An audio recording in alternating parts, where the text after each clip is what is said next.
Hello students, कैसे हैं आप लोग? आई होप आप लोगों की पढ़ाई अच्छी चल रही होगी।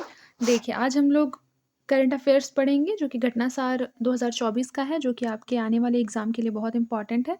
जैसे यूपी पीसीएस हो गया, सीजी पीसीएस हो गया, इन सब के लिए बहुत ज़्यादा इम्पॉर्टेंट है, ठीक है? तो इस चीज़ को याद रखिएगा। चलिए शुरू करते हैं। जैसा कि आपको दिखाई दे रहा होगा, निम्हांस को नेल्सन मंडेला अवार्ड 2024 से नवाजा गया है। तो याद रखिएगा, डब्ल्यूएचओ द्वारा स्वास्थ्य सेवाओं के प्रोत्साहन के लिए भारत सरकार के स्वास्थ्य एवं परिवार कल्याण मंत्रालय के राष्ट्रीय महत्व के संस्थान जो निम्हांस है, ठीक है, जिसका फुल फॉर्म क्या है? National institute of mental health and neuro science, निम्हांस, ठीक है, ये बेंगलुरु में स्थित है। इस चीज़ को याद रखिएगा। इसको नेल्सन मंडेला अवार्ड से जिनेवा में सम्मानित किया गया है। इस चीज़ को याद रखिएगा, ठीक है। किसके द्वारा? डब्ल्यूएचओ के द्वारा।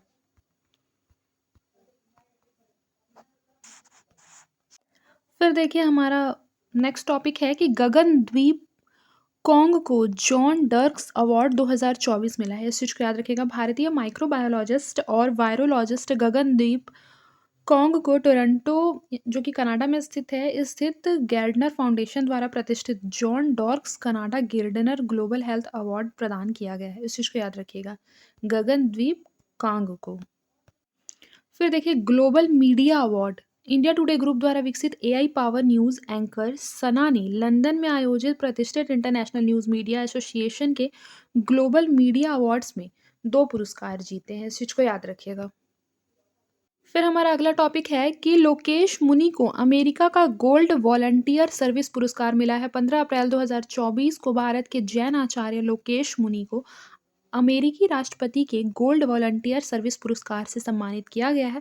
उन्हें यह सम्मान जनता की भलाई और मानवता के प्रति उनके योगदान के लिए प्रदान किया गया है। ये छोटा फैक्ट याद रखिए कि जैन आचार्य लोकेश मुनि भारत में अहिंसा एवं विश्व भारती और विश्व शांति के संस्थापक रहे हैं, ठीक है। और याद रखिएगा कि अमेरिका के राष्ट्रपति के गोल्ड वॉलंटियर सर्विस पुरस्कार की जो स्थापना वर्ष है, वो 2003 में की गई थी। इस चीज़ को याद रखिएगा। फिर ये देखिए, 2024 में world press photo of the year किसको मिला है? तो देखिए, सबसे पहले तो अंतर्राष्ट्रीय समाचार एजेंसी राइटर्स के फोटोग्राफर मोहम्मद सलेम को 2024 के world press photo of the year award से सम्मानित किया गया। यह पुरस्कार एम्स्टर्डम स्थित वर्ल्ड प्रेस फोटो फाउंडेशन द्वारा प्रदान किया जाता है। और यह फोटो क्या था? तो यह पुरस्कार उनको क्यों मिला है? गाजा पट्टी में अपनी 5 वर्षीय भतीजी के शव को गोद में लिए एक फ़िलिस्तीनी महिला की छवि के लिए दिया गया था ये, ठीक है? ये भी याद रखिएगा। फिर देखिए, फिर अगला क्या है कि Nelson Mandela life time achievement पुरस्कार किसको मिला है? तो प्रसिद्ध फ़िल्म निर्माता विनोद गनात्रा को फ़िल्मों में उनके योगदान के लिए दक्षिण अफ्रीका में इस प्रतिष्ठित Nelson Mandela life time achievement award से सम्मानित किया गया है। और याद रखिएगा, यह अवार्ड पाने वाले विनोद गनात्रा पहले भारतीय हैं। सबसे ज़्यादा इम्पोर्टेंट तो ये हो जाता है, ठीक है? Very, very important. क्योंकि अगर स्टेटमेंट बनाकर आया कि Nelson Mandela life time achievement पुरस्कार प्राप्त करने वाले जो विनोद गनात्रा है, वो दूसरे भारतीय हैं, या फिर लिखा रहेगा तीसरे भारतीय हैं, तो गलत होगा। ये चीज़ याद रखिएगा कि पहले भारतीय हैं, ठीक है? इस चीज़ को याद रखिएगा। फिर ये भी बहुत इम्पोर्टेंट है कि लॉरियस विश्व खेल पुरस्कार 2024, याद रखिएगा, खेल जगत के सर्वाधिक प्रतिष्ठित पुरस्कारों में गिने जाने वाले वर्ष 2024 के लॉरियस पुरस्कारों की घोषणा जो है वो मैड्रिड, स्पेन में की गई है। और सर्वश्रेष्ठ खिलाड़ी का जो पुरस्कार है, सर्बिया के टेनिस खिलाड़ी नोवाक जोकोविच को मिला है। याद रखिए, ये कहाँ के हैं? तो सर्बिया के हैं, ठीक है। और सर्वश्रेष्ठ महिला खिलाड़ी का भी देख लीजिए, स्पेन की फुटबॉलर को मिला है, इनाता बोनमती, ठीक है? इस चीज़ को याद रखिएगा। इनाता बोनमती किस खेल से संबंधित है? एसएससी का इस तरह का क्वेश्चन बहुत पूछता है। तो इनाता बोनमती किससे संबंधित है? फुटबॉलर है। और आ जाएगा नोवाक जोकोविच किससे रिलेटेड है? तो ये टेनिस खिलाड़ी हैं। इस चीज़ को याद रखिएगा। और याद रखिएगा, ये भी बहुत इंपॉर्टेंट है कि नोवाक जोकोविच को, ये याद रखिएगा कि जोकोविच को यह पुरस्कार 5वीं बार प्राप्त हुआ है। सर्वश्रेष्ठ खिलाड़ी नोवाक जोकोविच जो है वो 5वीं बार बने हैं, ठीक है? इस चीज़ को याद रखिएगा। फिर हमारा अगला टॉपिक क्या है कि शशि थरूर को फ्रांस का होगा ये, ठीक है, का सर्वोच्च पुरस्कार प्रदान किया गया है, ठीक है? याद रखिए, कांग्रेस नेता शशि थरूर जो है उनको भारत और फ्रांस के बीच रिश्ते में मजबूती लाने के लिए उनको फ्रांस का सर्वोच्च नागरिक सम्मान knight of the legion honour से सम्मानित किया गया है। सबसे पहले तो अगर फ्रांस के सर्वोच्च नागरिक सम्मान के बारे में बात करें तो वो क्या है? Knight of the legion honour. फिर है 66th ग्रैमी अवार्ड 2024। ये क्वेश्चन पूछा जा सकता है कि 2024 में जो ग्रैमी अवार्ड है वो कौन से क्रम का है? ये एसएससी में इस तरह से पूछा जाता है, तो ये 66 है, इस चीज़ को याद रखिएगा। ठीक है। फिर देखिए, भारतीय संगीतकार शंकर महादेवन एवं जाकिर हुसैन को फ्यूजन बैंड शक्ति ने 66th ग्रैमी में एल्बम दिस मोमेंट के लिए ग्लोबल म्यूजिक एल्बम श्रेणी में पुरस्कार जीता है। किसने किसने? शंकर महादेवन ने और जाकिर हुसैन ने। देखिए, ये याद रखना इम्पोर्टेंट हो जाता है कि एक दृष्टि में आप सबको देख सकते हैं, ठीक है? वर्ष का एल्बम मिडनाइट्स मिला है टेलर स्विफ्ट का, ठीक है? फिर है वर्ष का रिकॉर्ड, तो फ्लावर्स माइली साइरस। वर्ष का सर्वश्रेष्ठ गीत what was I made for Barbie से बिली इलिश का, ठीक है? फिर है वर्ष का पॉप वोकल एल्बम मिडनाइट्स ही है टेलर स्विफ्ट का। Best country album best bell bottom country. फिर बेस्ट एल्बम है SZA। हमारे लिए सबसे इम्पोर्टेंट ये हो जाता है कि ग्लोबल म्यूजिक एल्बम में इंडिया को मिला है शक्ति द मोमेंट। ओके, और इस तरह से आप बाकी के भी सारे देख सकते हैं। और सर्वश्रेष्ठ रैप एल्बम में मिला है माइकल किलर माइक को। फिर देखिए, खेल जगत से भी काफ़ी क्वेश्चन आते हैं। पीसीएस और वनडे जितने एग्जाम होते हैं उसमें तो काफ़ी ज़्यादा आते हैं, ठीक है? देखिए, सबसे पहले चर्चित खेल व्यक्तित्व में पढ़ लेते हैं डेविड वार्नर के बारे में। आइए अच्छे से देख लेते हैं। देखिए, डेविड वार्नर कौन है? तो सबसे पहली बात, ये कहाँ से संबंधित है? ऑस्ट्रेलिया के विस्फोटक बल्लेबाज, ठीक है? ये बल्लेबाज यानी कि क्रिकेटर है, ठीक है? तो देखिए, डेविड वार्नर जो है वो ऑस्ट्रेलिया के एक क्रिकेटर हैं जो कि ऑस्ट्रेलियाई टीम के T20 क्रिकेट विश्व कप 2024 से बाहर होने के बाद अपने 15 वर्षीय अंतर्राष्ट्रीय क्रिकेट कैरियर से संन्यास की इन्होंने घोषणा कर दी थी। इसके लिए चर्चे में आए थे, ठीक है? तो इनसे क्वेश्चन बनाया जा सकता है। फिर सुनील छेत्री के विषय में तो आपको पता होगा, ये भारतीय फुटबॉलर हैं, इस चीज़ को याद रखिएगा, ठीक है? और इन्होंने भी क्या कर दिया है? अपने कैरियर से संन्यास की घोषणा कर दी है। फिर देखिए, बजरंग पूनिया जो है ओलंपिक पदक विजेता रेसलर हैं, इस चीज़ को याद रखिएगा। इन्हें क्या कर दिया गया? हाल ही में डोपिंग रोधी नियम उल्लंघन के लिए खेलों से प्रतिबंधित कर दिया, इसलिए चर्चित है। फिर है उसके बाद मैरी कॉम, तो याद रखिएगा 33वें ग्रीष्मकालीन ओलंपिक खेलों के आयोजन में MC मैरी कॉम जो होंगी वो खिलाड़ियों के दल की प्रमुख होंगी, यानी कि चीफ चीफ होंगी जितने भी खिलाड़ियों का दल है उसकी, मैरी कॉम, ठीक है? फिर देखिए, मनिका बन्ना जो है वो भारत की शीर्ष महिला खिलाड़ी है, ठीक है? और ये भारत की पहली भारतीय महिला टेबल टेनिस खिलाड़ी बन गई है जिन्होंने विश्व महिला एकल रैंकिंग में टॉप 25 में जगह बनाई है। ये टेबल टेनिस की खिलाड़ी है, याद रखिएगा, मनिका बन्ना। नितिन मेनन के बारे में एक क्वेश्चन जान लीजिए कि भारत के नितिन मेनन जो है उनको लगातार 5वें वर्ष अंपायरों के 12 सदस्यीय एलीट पैनल में शामिल किया गया है और आईसीसी एलीट पैनल में वो शामिल होने वाले एकमात्र भारतीय बने हैं, ठीक है? इस चीज़ को याद रखिएगा, इंपॉर्टेंट हो जाता है। फिर देखिए, क्रिस्टियानो रोनाल्डो के बारे में क्वेश्चन दिया है कि 2024 में फोर्ब्स द्वारा जारी हाईएस्ट पेड एथलीट सूची में पुर्तगाल के फुटबॉलर क्रिस्टियानो रोनाल्डो को चौथी बार सबसे अधिक भुगतान पाने वाले एथलीट घोषित किए गए हैं, इस चीज़ को याद रखिएगा। फिर ये देख लीजिए, सृष्टि खंडागले जो है ये 6वीं एशियाई ट्रैम्पोलिन जिम्नास्टिक चैंपियनशिप में जीतने वाली पहली भारतीय महिला बनी है, ठीक है? और इनको रजत पदक मिला है, ये इंपॉर्टेंट हो जाता है। फिर जो नोवाक जोकोविच है उनके बारे में मैंने आपको पहले भी बताया कि सर्बिया के टेनिस खिलाड़ी हैं नोवाक जोकोविच, जिन्होंने 8वीं बार Balkan athlete of the year पुरस्कार से सम्मानित किया गया है। 36 वर्षीय दिग्गज टेनिस खिलाड़ी नोवाक जोकोविच ने अपने कैरियर का रिकॉर्ड जो है 24वां ग्रैंड स्लैम खिताब जीता है इन्होंने। फिर देखिए, ये हमारा इम्पोर्टेंट हो जाता है, टीम और कप्तान के बारे में दिया गया। सबसे पहले तो चेन्नई सुपर किंग्स के जो कप्तान हैं वो ऋतुराज गायकवाड़ है, दिल्ली कैपिटल के ऋषभ पंत है, कोलकाता नाइट राइडर्स के श्रेयस अय्यर है, लखनऊ सुपर जायंट्स के KL राहुल है और गुजरात टाइटंस के शुभमन गिल है, मुंबई इंडियंस के हार्दिक पांड्या, पंजाब किंग्स शिखर धवन, संजू सैमसन राजस्थान रॉयल के हैं, रॉयल चैलेंजर्स बेंगलुरु के जो है वो है फाफ डू प्लेसिस, दक्षिण अफ्रीका के खिलाड़ी है। फिर सनराइजर्स हैदराबाद, ये है पैट कमिंस। और ये महिला प्रीमियर लीग की कप्तान के बारे में है। देखिए, रॉयल चैलेंजर्स बैंगलोर में कप्तान फ्रेंचाइज़ी जो है स्मृति मंधाना के पास है।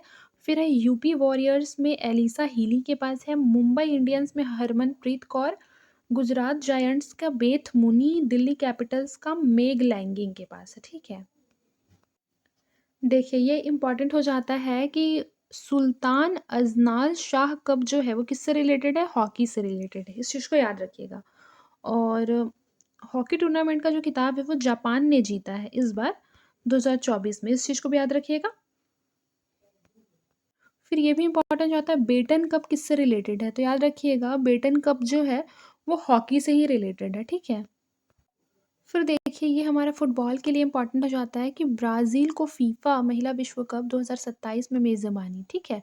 फीफा के अध्यक्ष कौन है? गियानी इन्फैंटिनो, ठीक है? इस चीज़ को भी याद रखिएगा ना, ये पूछा जा सकता है।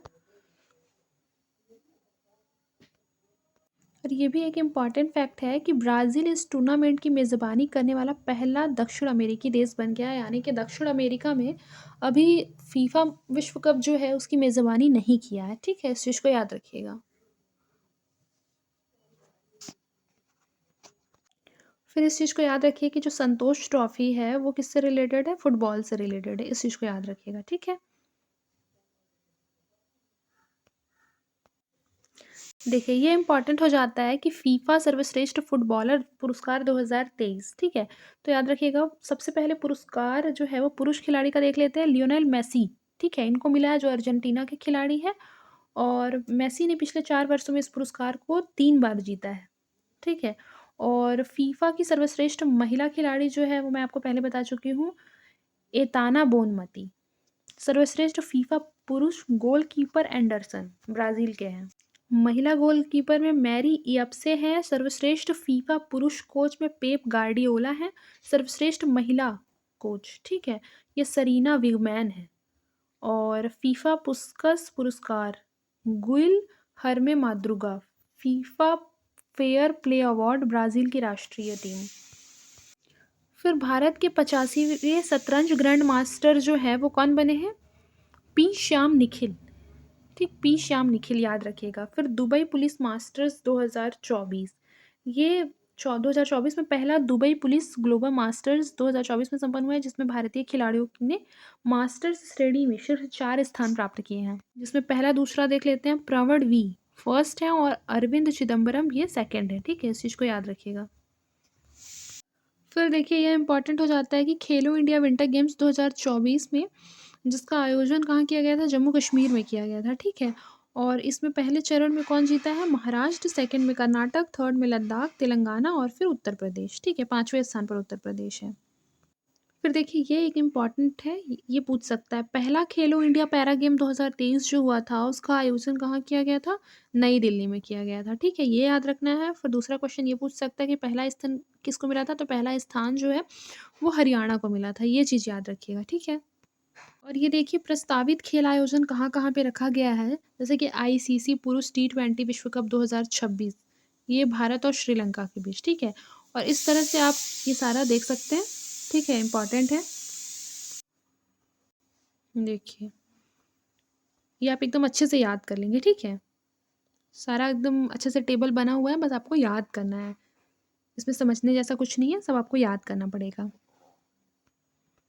फिर एक चीज़ देख लीजिए कि राष्ट्रीय अंतर्राष्ट्रीय दिवस के बारे में देख लेते हैं। सबसे पहले 23 जून को अंतर्राष्ट्रीय ओलंपिक दिवस मनाया जाता है और इस बार 2024 की थीम थी लेट्स मूव एंड सेलिब्रेट, ठीक है? अंतर्राष्ट्रीय ओलंपिक दिवस की इस बार थीम क्या थी? Let's move and celebrate. फिर देखिए अगला 21 जून को हमको सबको पता है कि अंतर्राष्ट्रीय योग दिवस मनाया जाता है और yoga for self and society, स्वयं और समाज के लिए योग, ये इस बार की थीम है। फिर है 20 जून को क्या मनाया जाता है? विश्व शरणार्थी दिवस 20 जून, जिसमें कि थीम क्या थी? शरणार्थियों के लिए एकजुटता। 22 जून को विश्व वर्षा वन दिवस मनाया जाता है, वन और नवाचार। 19 जून को विश्व सिकल सेल जागरूकता दिवस, जो कि प्रगति के माध्यम से आशा विश्व स्तर पर सिकल सेल देखभाल को आगे बढ़ाना। 17 जून विश्व मरुस्थलीकरण एवं सूखा रोकथाम दिवस, भूमि के लिए एकजुट। फिर 17 जून को विश्व मगरमच्छ दिवस मनाया जाता है, इस चीज़ को याद रखिएगा। 15 जून को विश्व बुजुर्ग दुर्व्यवहार जागरूकता दिवस। फिर देखिए 14 जून को विश्व रक्तदान दिवस, ठीक है? और थीम क्या थी? दान का जश्न मनाने के 20 वर्ष, ठीक है? और रक्तदाताओं को धन्यवाद। फिर 13 जून को एन एल्बिनीज़ जागरूकता दिवस, 12 जून को विश्व बाल श्रम निषेध दिवस, 9 जून को विश्व प्रत्यायन दिवस और अंतर्राष्ट्रीय अभिलेख दिवस भी 9 जून को मनाया जाता है। विश्व महासागर दिवस, ये भी 8 जून को, 7 जून को विश्व खाद्य सुरक्षा दिवस, ये इम्पोर्टेंट हो जाता है विश्व खाद्य सुरक्षा दिवस। विश्व साइकिल डे और फिर 1 जून को विश्व दुग्ध दिवस, ये भी इम्पोर्टेंट हो जाता है 1 जून विश्व दुग्ध दिवस। फिर देखिए 31 मई विश्व तंबाकू निषेध दिवस, 30 मई अंतर्राष्ट्रीय आलू दिवस, हिंदी पत्रकारिता दिवस भी इम्पोर्टेंट है, याद रखिएगा। फिर उसके बाद है संयुक्त राष्ट्र शांति सैनिकों का अंतर्राष्ट्रीय दिवस, ये 29 मई को मनाया जाता है। 28 मई को विश्व भूख दिवस, 22 मई को मनाया जाता है अंतर्राष्ट्रीय जैव विविधता दिवस, ठीक है? योजना का हिस्सा बने, इसका थीम है। फिर है अंतर्राष्ट्रीय चाय दिवस 21 मई को, 20 मई को विश्व मेट्रोलॉजी दिवस, विश्व मधुमक्खी दिवस, वी इंगेज्ड विद यूथ, ठीक है? इसका थीम था। ऐसे करते करते आप सारा देख लेंगे एक बार और बार बार याद करेंगे, तभी आपको ये सारी चीज़ें याद होंगी, ठीक है? ये एक बार याद रख लीजिएगा, राष्ट्रीय डेंगू दिवस 16 मई, ठीक है?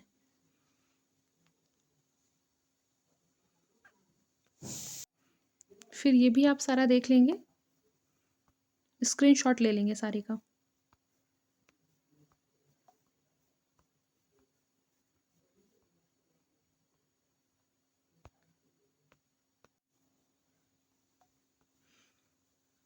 देख रहे हैं कितने सारे डेट्स हैं ना, आपको सारे याद करने हैं, ठीक है? क्योंकि कुछ भी पूछा जा सकता है। फिर ये बहुत इम्पोर्टेंट हो जाता है कि वर्ष 2025 जो है वो अंतर्राष्ट्रीय क्वांटम और प्रौद्योगिकी वर्ष के रूप में मनाया जाएगा, ठीक है? अंतर्राष्ट्रीय क्वांटम और प्रौद्योगिकी वर्ष। और इस चीज़ को याद रखिएगा कि जो 2023 था उसको हम लोगों ने मिलेट्स ईयर मनाया था, ठीक है? और इसे 2025 को अंतर्राष्ट्रीय क्वांटम प्रौद्योगिकी वर्ष, ये इंपॉर्टेंट है, याद रखिएगा। 25 मई विश्व फुटबॉल दिवस, ये भी याद रखिएगा। वर्ष 2024 अंतर्राष्ट्रीय कैमलिट्स वर्ष, ठीक है? यूनाइटेड नेशंस ने वर्ष 2024 को अंतर्राष्ट्रीय कैमलिट्स वर्ष के रूप में नामित किया है। ये एक बार पढ़ लेते हैं कि कैमलिट्स वर्ष क्या होता है। तो देखिए यहाँ कैमलिट्स का मतलब ऊँट के बच्चों से है, ठीक है? कैमलिट्स मतलब ऊँट के जो बच्चे होते हैं वो। कैमलिट्स धरती पर सबसे प्रतिकूल पारिस्थितिकी तंत्र में रहने वाले लाखों गरीब परिवारों के लिए आजीविका का एक प्रमुख साधन है, इसलिए इनके बारे में अधिक से अधिक जागरूकता फैलाने के लिए वर्ष 2024 को कैमलिट्स वर्ष मनाने का प्रस्ताव खाद्य एवं कृषि संगठन की संस्तुति पर यूएनओ द्वारा 20 दिसंबर 2017 को पारित किया गया था, ठीक है? इस तरह से आज आपका यूबीपीसीएस का जितना भी इम्पोर्टेंट करंट अफेयर्स था वो सारा कंप्लीट हो गया। आप इसको बार बार अच्छी तरह से रिवाइज कर लिया, आपके एग्ज़ाम में ऑलमोस्ट 1 वीक बचा हुआ है, उससे भी कम, ठीक है? तो अच्छी तरह से मन लगाकर पढ़ाई करें और बार बार रिवाइज करें, ठीक है? आप सभी को आपके एग्ज़ाम के लिए all the very very best. मिलते हैं नेक्स्ट क्लास में, तब तक के लिए अपना ख्याल रखिए और मन लगाकर पढ़ाई करते रहिए।